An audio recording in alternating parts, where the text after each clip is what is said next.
ಅವ್ರು ಹೇಳಿದ್ದೆಲ್ಲ ನ್ಯಾಯಯುತವಾಗಿದೆ. ಏನೇ ಕಾನೂನಿನಲ್ಲಿ ಚೌಕಟ್ಟಿನಲ್ಲಿ ನಾವು ತನಿಖೆ ಮಾಡಿದ್ರು ಚೆಕ್ ಮಾಡಿದ್ರು ಸಾರ್ವಜನಿಕರಿಗೆ ತೊಂದರೆ ಆಗದೆ ಇರೋ ರೀತಿಯಲ್ಲಿ ಮಾಡಬೇಕಾಗತ್ತೆ. ಈಗ ಮುನ್ನೆಚ್ಚರಿಕೆಯಿಂದ ಈಗ ಕೂಡಲೇ ಅವ್ರು 3 ಜನನ ಸಸ್ಪೆಂಡ್ ಮಾಡೈತೆ. IG ಅವರು SP ಅವರು ಇಬ್ಬರು ಮಾತನಾಡಿ ನಾನು ರಾಯಚೂರಿನಲ್ಲಿ ಇದ್ದಿದ್ದರಿಂದ ನೆನ್ನೆನೇ ಬರಬೇಕಾಗಿತ್ತು, ಬರೋಕ್ಕಾಗಲಿಲ್ಲ. ರವಿನೂ ಬೆಂಗಳೂರಲ್ಲಿದ್ದ. ಉದಯ್ ಅವರು ನೆನ್ನೆ ಇದ್ದರು, ಅವ್ರು ಬೆಂಗಳೂರಿನಲ್ಲಿದ್ದ. ಬೆಳಗ್ಗೆ ಮಾತನಾಡಿದೆ, ಇಲ್ಲಿ ಹೋಗ್ತಾ ಇದ್ದೀನಿ. ನನಗೆ ಆ್ಯಕ್ಚುಲಿ ಮಂಡ್ಯ ಸ್ವರ್ಣಚಂದ್ರ ಅಂತ ಅನ್ಕೊಂಬಿಟ್ಟಿದ್ದೆ ನಾನು. ಆಮೇಲೆ ಗೊತ್ತಾಯಿತು ಮದ್ದೂರಿನ ಗೊರುನಹಳ್ಳಿ ಅಂತೇಳಿ. ಹಾಗಾಗಿ ಉದಯ್ಗೂ ಮಾತಾಡಿದೆ. ಉದಯ್ ಇವತ್ತು ಎಲ್ಲ ಹೊರಗಡೆ ಇದ್ದರು. ಹಾಗಾಗಿ ವಿಸಿಟ್ ಮಾಡಿದ್ದೀನಿ. IG ಹತ್ರ, ಪೊಲೀಸ್ ಆಫೀಸರ್ ಹತ್ರ ಎಲ್ಲ ಮಾತನಾಡಿದ್ದೀನಿ. ಈಗೇನು ಸಸ್ಪೆಂಡ್ ಆಗಿದೆ ತನಿಖೆ ಮಾಡಿಸೋಣ. ಅದರಲ್ಲಿ ಏನು ತಪ್ಪಿತಸ್ಥರಿದ್ದಾರೆ ಅವ್ರ ಮುಂದಿನ ಏನು ಕ್ರಮ ತಗೊಳ್ಳೋಕ್ಕೆ ಅವಕಾಶ ಇದೆ ಅದನ್ನೆಲ್ಲನೂ ಮಾಡೋಣ ಅಂತ ಹೇಳಿದ್ದೀನಿ. ಅವರಿಗೆ ಅರ್ಥ ಆಗುತ್ತೆ. ಮಗು, ಚಿಕ್ಕ ಮಗು, 3 ವರ್ಷದ್ದು ಒಂದು ಹೆಣ್ಮಗು ಮನೆಯಲ್ಲಿ ಪಾಪ ಅವರು ತಂದೆಗೆ ಊಟ ಮಾಡಿಸುತ್ತೆ ಆ ಹುಡುಗಿ. ಅದೆಲ್ಲ ನೋಡಿದಾಗ ಎಂಥವ್ರಿಗೂ ಭಾಳ ತಡ್ಕೊಳಕ್ಕಾಗಲ್ಲ. ನಾವು ಹೇಳೋದು ಈಸಿ, ಬಟ್ ಯಾರು ಅನುಭವಿಸ್ತಾರೆ ಅವ್ರಿಗೆ ಅದ್ರ ಕಷ್ಟ ಗೊತ್ತಾಗುತ್ತೆ. ಇದು ಆಕಸ್ಮಿಕವಾಗಿ ಆದಾಗ ಒಂಥರ ಇದೇನಾಗುತ್ತೆ, ನಮ್ಮ ಕಣ್ಣು ಮುಂದೆಲೇ ಅವಕಾಶ ಇದ್ದು ನಾವು ಬದುಕಿಸ್ಕೊಳಕ್ಕಾಗಲಿವಲ್ಲ ಅನ್ನೋ ನೋವು ಅವ್ರಿಗಿದೆ. ಇಲ್ಲಿ ಡಾಕ್ಟ್ರುಗಳದ್ದು ತಪ್ಪಿದೆ. ಆಸ್ಪತ್ರೆಯಲ್ಲಿ ನಾನು ಲೋಕಾಯುಕ್ತರು ವಿಸಿಟ್ ಮಾಡ್ತಾ ಇದ್ದಾರೆ. ಹಾಗಾಗಿ ನಾನು ಇವತ್ತು ಅವ್ರು ಯಾರನ್ನೂ DC CO ಅವ್ರನ್ನ ಕರೀಲಿಕ್ಕಾಗಲಿಲ್ಲ, ಲೋಕಾಯುಕ್ತರ ಜೊತೆ ಇರೋದ್ರಿಂದ. ಇನ್ನೊಂದು ವಾರದೊಳಗಡೆ ನಾನು ಮತ್ತೆ ಬಂದಾಗ ಮೀಟಿಂಗ್ ಮಾಡಿ ಪೊಲೀಸ್ನವರ ನಿರ್ಲಕ್ಷ್ಯತೆ ಏನಿದೆ ಅದ್ರ ಬಗ್ಗೆನೂ ಸಹ ರಿಪೋರ್ಟ್ ಬರುತ್ತೆ. ಕೂಡಲೇ ಅದನ್ನು ಏರ್ ಆಫೀಸರ್ ಹತ್ರ ಮಾತಾಡೋಣ. ಡಾಕ್ಟ್ರುಗಳು ಸಹ ಯಾವುದೇ ಈ ಥರದ ಮಕ್ಕಳಿಗಿರ್ಬೋದು ದೊಡ್ಡವ್ರಿಗಿರ್ಬೋದು ಆಕಸ್ಮಿಕವಾಗಿ ಆದಾಗ ತಕ್ಷಣ ಆಂಬುಲೆನ್ಸ್ ಕಳಿಸ್ಬೇಕು. ನೀವು ಅರ್ಜೆಂಟ್ ಹೋಗಿ ಅನ್ನೋ ಬದಲು ಒಂದು ಆಂಬುಲೆನ್ಸ್ ಕಳಿಸಿದ್ರೆ ಈ ಪರಿಸ್ಥಿತಿ ಆಗ್ತಿರಲಿಲ್ಲ. ಇದನ್ನೆಲ್ಲ ನಾನು ಜಿಲ್ಲಾಧಿಕಾರಿಗಳು, ಸಂಬಂಧಪಟ್ಟಂಥ ಆರೋಗ್ಯ ಇಲಾಖೆ ಅಧಿಕಾರಿಗಳೆಲ್ಲ ಕರೆದು ಸ್ಟ್ರಿಕ್ಟಾಗಿ ಇನ್ಸ್ಟ್ರಕ್ಷನ್ ಕೊಟ್ಟು ಮುಂದೆ ಈ ಥರದ ಯಾವುದೇ ಅನಾಹುತ ಯಾವುದೇ ತಾಲೂಕಿನಲ್ಲಿ ಯಾವುದೇ ಜಿಲ್ಲೆಯಲ್ಲಿ ಆಗದಂಗೆ ನೋಡ್ಕೊಳ್ತಕ್ಕಂಥದ್ದಕ್ಕೆ ಒಂದು ಕ್ರಮ ತಗೊಳ್ಳೋದು. ಮತ್ತು ಈ ಇಶ್ಯೂನಲ್ಲಿ ತನಿಖೆ ರಿಪೋರ್ಟ್ ಬರಲಿ, ಏನು ತನಿಖೆ ರಿಪೋರ್ಟ್ ಬರುತ್ತೆ ಅದು ತಕ್ಷಣ ಕ್ರಮ ತಗೊಳ್ಳೋದಕ್ಕೆ ಮಾಡೋಣ. ಈಗ ನಾನು ರವಿ ಇಬ್ಬರೂ ನಮ್ಮ ಕೈಲಾದಷ್ಟು ಒಂದಷ್ಟು ಕೊಟ್ಟಿದ್ದೀವಿ. ಅವ್ರ ದುಡ್ಡು ಮುಖ್ಯ ಅಲ್ಲ, ಅವ್ರಿಗೇನು ದುಡ್ಡನ್ನು ನಮಗೆ ಅವಶ್ಯಕತೆ ಇದೆ ದುಡ್ಡು ಕೊಡಿ ಅನ್ನೋ ಥರ ಅಲ್ಲ. ನಾವು ಆರ್ಥಿಕವಾಗಿ ಕನಿಷ್ಠ ಪ್ರಮಾಣದಲ್ಲಿ ಇದ್ದೀವಿ, ಬಟ್ ಅದು ನಮ್ಮ ಮಗು ಹೋಯ್ತಲ್ಲ ಅನ್ನೋ ಸಂಕಟ. ಮುಖ್ಯಮಂತ್ರಿ ನಿಧಿಗೆ ಪರಿಹಾರಕ್ಕೂ ಸಹ ನೆನ್ನೆ ಬರೀಲಿಕ್ಕೆ ಹೇಳಿದೆ. ಜಿಲ್ಲಾಧಿಕಾರಿಗಳು ಕಳಿಸಿದ್ದಾರೆ. ನಾನು CM ಆಫೀಸಲ್ಲೂ ಮಾತಾಡಿದ್ದೀನಿ. ಇವತ್ತು ನಾಳೆ ಮಾತನಾಡಿ ಅದನ್ನು ಸಹ ಮಾಡಿಸುವಂಥ ಪ್ರಯತ್ನ ಮಾಡ್ತೀನಿ. ನೋಡೋಣ ಅಲ್ಲಿ ಮುಖ್ಯಮಂತ್ರಿಯವರು ಈ ಥರದ ಕೇಸ್ನಲ್ಲಿ ಆಕಸ್ಮಿಕವಾಗಿ ಒಂದೊಂದ್ಸರಿ ಏನಾಗುತ್ತೆ, ನಾವು ಇದು ನಿರಂತರವಾಗಿ ಈ ಥರದ್ದೆಲ್ಲ ಮಾಡೋಕ್ಕೆ ಹೋಗಲ್ಲ. ಬಟ್ ಆಕಸ್ಮಿಕ ಒಂದೊಂದು ಆದಾಗ ಒಂದು ಮಾಡಬೇಕಾಗುತ್ತೆ, ವಿಶೇಷ ಪ್ರಕರಣ ಅಂತ.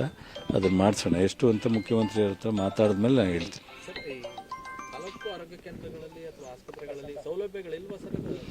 ಎಲ್ಲ ಸೌಲಭ್ಯ ಇದೆ, ಸೌಲಭ್ಯಗಳಿದೆ. ಬಟ್ ಇದೇನೋ ಎಮರ್ಜೆನ್ಸಿ ಸೀರಿಯಸ್ ಅಂತ ಒಂದು ಇಂಜೆಕ್ಷನ್ ಕೊಟ್ಟು 5 ಡೋಸೇಜ್ ತೊಗೋಬೇಕು ಅಂತ ಹೇಳಿ ಕಳಿಸೋರು ಅಂತಾರೆ. ಅದನ್ನು ನಾನು ಅವ್ರ ಜೊತೆ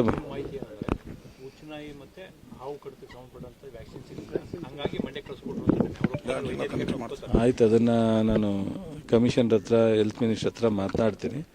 ಪ್ರತಿ ತಾಲೂಕಿನಲ್ಲಿ ಇರೋದು ಒಳ್ಳೇದಿದು.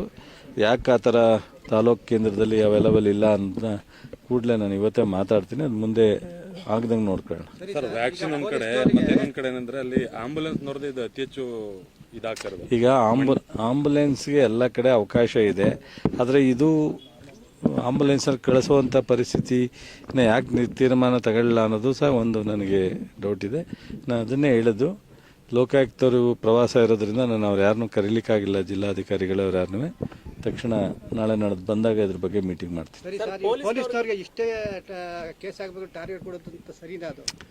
ಟಾರ್ಗೆಟು ಇಷ್ಟು ಅಂತ ಏನು ಕೊಡಲ್ಲ.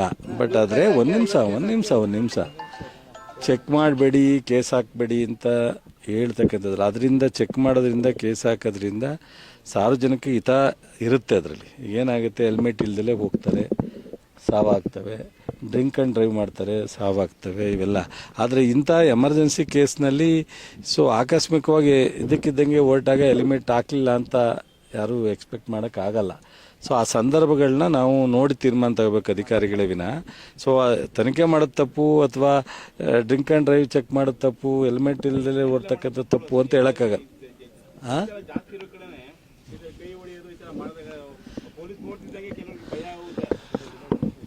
ನೋಡಿ ಈ ಸಂದರ್ಭದಲ್ಲಿ ಎಲ್ಲವನ್ನೂ ಡಿಸ್ಕಸ್ ಮಾಡೋದು ಸೂಕ್ತ ಅಲ್ಲ. ನಾನು ಬಹುಶಃ ಒಂದು ನಿಮಿಷ ಕೇಳು, ನಾನು ಆಯಿತು ಗುರುವೇ, ಒಂದು ನಿಮಿಷ ಇರು. ನನಗೆ ಆಲ್ರೆಡಿ SP ಅವ್ರಿಗೆ ಮಾತಾಡಿದ್ದೀನಿ. ಯಾವುದೇ ಏನೇ ಮಾಡಬೇಕಾದ್ರೂ ಅದಕ್ಕೆ ಒಂದು ಸಿಸ್ಟಮ್ ಇರುತ್ತೆ.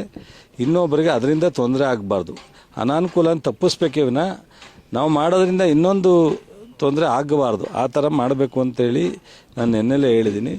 ಬಹುಶಃ ಇದೇನು ನಿರಂತರವಾಗಿ ಈಗ ಏನು ಹೊಸದಾಗಿ ನಾನು ಹೇಳಬೇಕಾದ್ದೇನಿಲ್ಲ. ಈ ಥರದ ಮಾಡೋ ಅಂಥ ಸಂದರ್ಭದಲ್ಲೇ ಎಚ್ಚರಿಕೆಯಿಂದ ಮಾಡಬೇಕಾಗತ್ತೆ.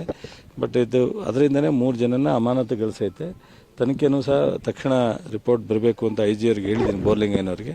ಬರಲಿ, ಅದ್ರ ಮೇಲೆ ಏನಾಗುತ್ತೆ. ಸರ್, ಒಂದ್ ಕಡೆ ಮಾನವೀಯತೆಯನ್ನು ಕಳ್ಕೊಬಿಡ್ತಾ ಇದಾರೆ ಅಂತ. ಆಕ್ಸಿಡೆಂಟ್ ಆಗಿ ಬಿದ್ದಿದ್ರು ಆ ಪಾಪನ ಆಸ್ಪತ್ರೆ ಕರ್ಕೊಂಡು ಹೋಗೋದು ಅಥವಾ ಕೆಲಸ ಮಾಡಲಿಲ್ಲ. ಸಾರ್ವಜನಿಕರು ಬಂದು ಫಸ್ಟ್ ಸ್ಟೇಜಲ್ಲಿ ಹಾಸ್ಪಿಟ್ಲಿಂದನೇ ಆಂಬುಲೆನ್ಸ್ ಕಳಿಸ್ಬೇಕಾಗಿತ್ತು. ಸೆಕೆಂಡ್ ಸ್ಟೇಜಲ್ಲಿ ಅಲ್ಲಿ ಆದ ತಕ್ಷಣ ಆಂಬುಲೆನ್ಸು ಅಥವಾ ಎಲ್ಲ ಪೊಲೀಸ್ನವರು ಅದಕ್ಕೆ ಅಸಿಸ್ಟ್ ಮಾಡಬೇಕಾಗಿತ್ತು.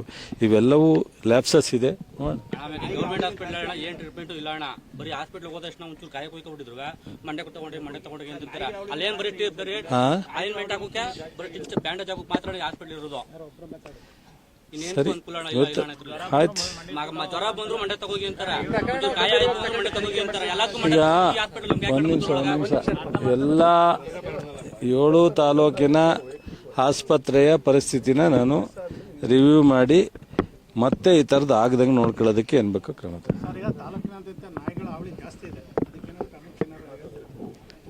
ಏನು ಮಾಡೋದು ಅಂತ ಕೂತ್ಕೊಂಡು ಯೋಚನೆ ಮಾಡೋಣ. ಏನು ಹಿಡ್ದು ಎಲ್ಲಾರ ಫಾರೆಸ್ಟಿಗೆ ಬಿಡಬೇಕು, ಇದು ಮಾಡಬೇಕು. ಈಗ ಪ್ರಾಣಿಗಳ ಹತ್ಯೆನೂ ಅಷ್ಟೇ ಮಾಡಂಗಿಲ್ಲ.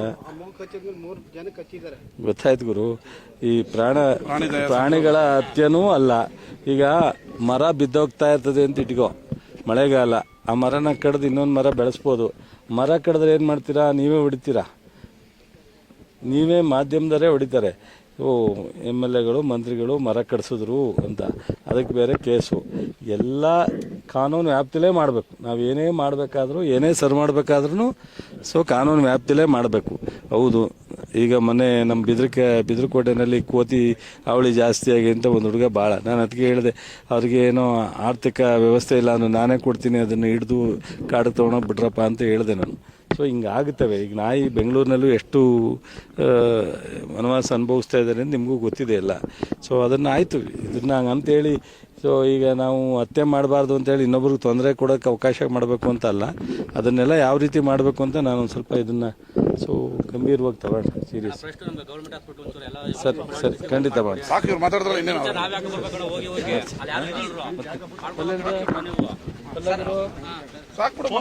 ಪೊಲೀಸ್ ವ್ಯವಸ್ಥೆ